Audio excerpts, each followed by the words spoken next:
બોટાદના લાઠીડર ગામે પાટીદાર સમાજ પર થયેલ અન્યાય અને અત્યાચારના વિરોધમાં હાર્દિક પટેલ સહિતના 51 યુવાનોએ મુંડન કરાવ્યું અને લાઠીડર ગામેથી ન્યાય યાત્રાનો પ્રારંભ કર્યો હતો।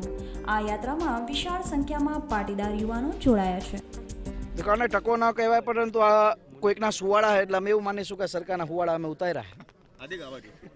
ક્યાંક ને ક્યાંક છેલ્લા 2 વર્ષથી જે લડાઈ ચાલતી હતી, તાનાશાહી, અત્યાચાર, પોલીસની દાદાગીરી, પોલીસને ઢાલ બનાવીને પાટીદાર હોય, દલિત હોય, ખેડૂત હોય, યુવાન હોય, તમામ લોકો પર અત્યાચાર થઈ રહ્યો હતો। એના વિરોધમાં આજે લાઠીદરમાં 51 યુવાનોએ મુંડન કરાવ્યું છે। અહીંયાથી 25 ગાડી લઈને 50 ગામડાઓમાં ફરીશું। સાંજે ભાવનગરની અંદર વિશાળ રોડ શો અને સાંજે ધમાકેદાર સભાનું આયોજન છે।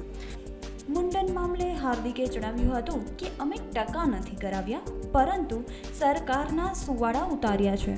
તેમજ સરકાર દ્વારા થઈ રહેલ તાનાશાહી, અત્યાચાર તેમજ પાટીદારોને માર માર્યો, તેની સામે આજે 51 પાટીદારોએ મુંડન કરાવ્યું છે।